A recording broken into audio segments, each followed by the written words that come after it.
all, welcome or welcome back to my YouTube channel. I am Prasansha and I had scored 93 in my class 10 SST boards.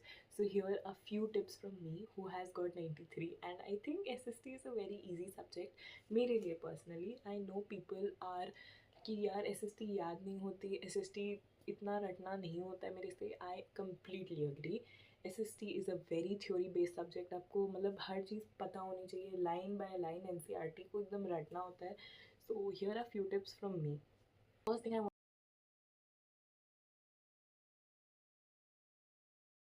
First thing I want to talk about is maps. देखो maps एक I no सबसे maps नहीं होते, और इतने maps है geography में कोई भी याद नहीं कर पाता होगा. आई कंप्लीटली अंडरस्टैंड, एंड मैंने भी नहीं किए थे ऑनेस्टली. सो सी, मैप्स आते हैं 5 मार्क्स के. 5 मार्क्स में से मेरे पेपर में तो 2 मार्क्स के हिस्ट्री के मैप्स थे एंड 3 मार्क्स के ज्योग्राफी मैप्स थे. एंड देखो अब मैं एक बहुत इंपॉर्टेंट ट्रिक बताती हूँ. देखो हिस्ट्री के मैप्स को कभी भी मत छोड़ना, ठीक है.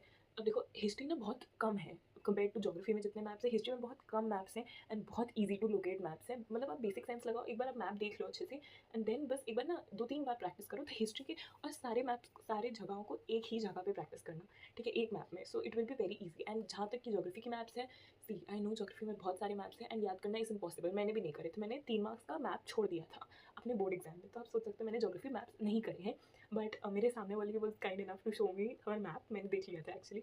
बट एनीवेज हमें चीटिंग नहीं करनी, हमें पढ़ना है.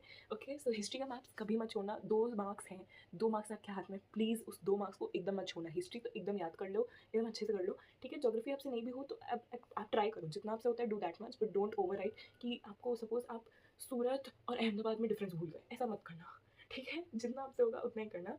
ऑल्सो कुछ इंपॉर्टेंट जगह जहाँ पे होते हैं वो सारे ज़रूर याद करना. That is point number 1. देखो point number 2.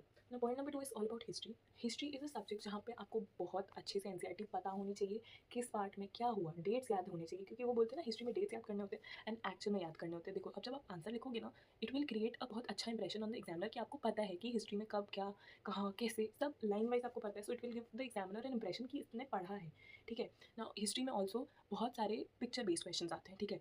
Now you have to read all the chapters. हर पिक्चर को एक बार ध्यान से देख लेना, ठीक है. वो बहुत इंपॉर्टेंट, बहुत ज़्यादा, क्योंकि आपको एक पिक्चर उठा के दे देंगे एंड बोल देंगे कि इस पिक्चर में क्या हुआ था, इसमें कब हुआ था, इलेबोरेट ऑन दिस पिक्चर, तो आप भूल भी सकते हो, ठीक है. तो हिस्ट्री और सिविक्स यानी पॉल साइंस दोनों में picture based question are very very important, क्योंकि आपको उसमें एक लॉजिकल क्वेश्चन आ जाएगा कि what do you think happens here, what do you think about the picture, या give your opinion on the picture. ऐसे ऐसे करके ना बहुत सारे क्वेश्चन आते हैं, तो वो एक बहुत इंपॉर्टेंट पॉइंट है.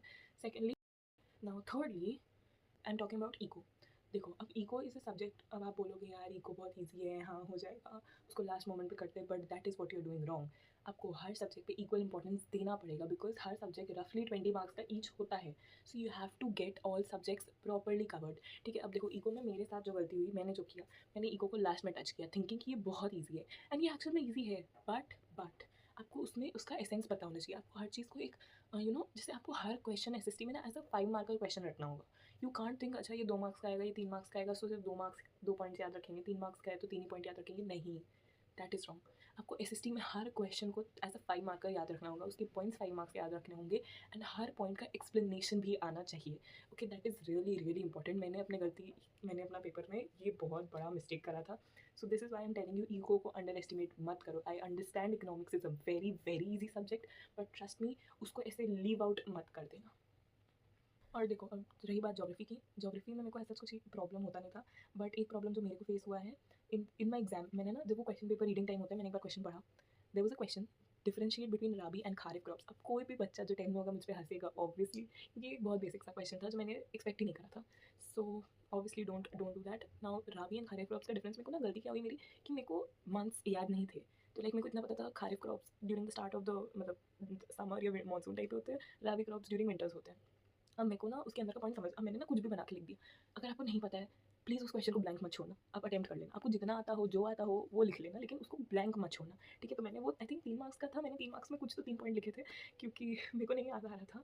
बट ऐसे जोग्राफी में मेरे को ऐसा कुछ प्रॉब्लम नहीं हुई थी. बट आप ना अंडर एस्टिमेट मत करना कि ये इतना बेसिक सा क्वेश्चन है, ये नहीं आ सकता, क्योंकि मैंने भी नहीं एक्सपेक्ट किया था राबी और खारिफ क्रॉप्स का डिफरेंस, ठीक है. तो हर बेसिक से बेसिक क्वेश्चन को भी प्रैक्टिस करना, डिफिकल्ट क्वेश्चन को भी प्रैक्टिस करना, अगेन हर क्वेश्चन को 5 मार्क वाले क्वेश्चन की तरह याद करना. देखो लोग बोलते हैं ना एनसीईआरटी इज़ बाइबल, एनसीईआरटी को लाइन बाय लाइन पढ़ो. सच बोलते हैं, ठीक है. एनसीईआरटी को लाइन बाय लाइन ही पढ़ना होगा. सोशल साइंस एक ऐसा सब्जेक्ट है जिसमें आप कितनी भी गाइड बुक्स रेफर कर लो, कितने भी एक्स्ट्रा बुक्स रेफर कर लो, एनसीईआरटी एट द एंड आपका सेवियर बनेगी, क्योंकि SST is purely an NCERT based subject. आपको हर चीज़, हर लाइन एनसीईआरटी से होनी चाहिए, वर्ड्स एनसीईआरटी के होने चाहिए। आप अपने हिसाब से फ्रेम कर सकते हो, but meaning and the core essence वो एनसीईआरटी का होना चाहिए, ठीक है। तो आस्किंग में किसको फॉलो करना चाहिए, I think by now every CBSE grader knows कि यार एसएसटी मतलब the god of SST, Digraj sir, Digraj Singh Rajput, the name itself tells you SST मतलब उन्हीं से पढ़ना है, ठीक है। सो जो भी नोट्स, जो भी मैराथॉन्स, जो भी लेक्चर्स वो करा रहे हैं ना, हर चीज़ ब्लाइंडली फॉलो करो। मतलब मैंने तो वही किया, तो मेरे ऐसे मार्क्स आए। सो आप सोच सकते हो कितने अच्छे मार्क्स आते होंगे। But anyways, please do attend every lecture, attend every marathon, every notes, her NCERT line सब कवर होती है। तो please go and attend his classes, his lectures, it is really important अगर आपको अच्छा स्कोर करना है एसएसटी में, क्योंकि हर सब्जेक्ट में आप चलो दिमाग लगा भी लो, बट एसएसटी हर इंसान का फोटे नहीं होता है, हर चीज़ रटना हर इंसान का फोटे नहीं होता है। So if you really want to score well, go attend his lectures, his marathons, his notes are amazing. आप एनसीईआरटी भी रेफर करना, उनके नोट्स, ऐसा नहीं किसी उन्हीं को देख के चले जाओ, बोल दो हाँ यार आया नहीं, ठीक है, अपने खुद से भी पढ़ाई करनी होती है। So do that. Don't completely refer to him. He'll help you, but he is not out to give you the exact paper. ठीक है, प्लीज़ सब लोग उन पर छड़ मत जाना, ठीक है। But anyways, yes, that was it. That was all about my experience. अगर आपको और डिटेल्ड वीडियो चाहिए, द लॉन्ग वीडियो, तो please comment, I will share you guys.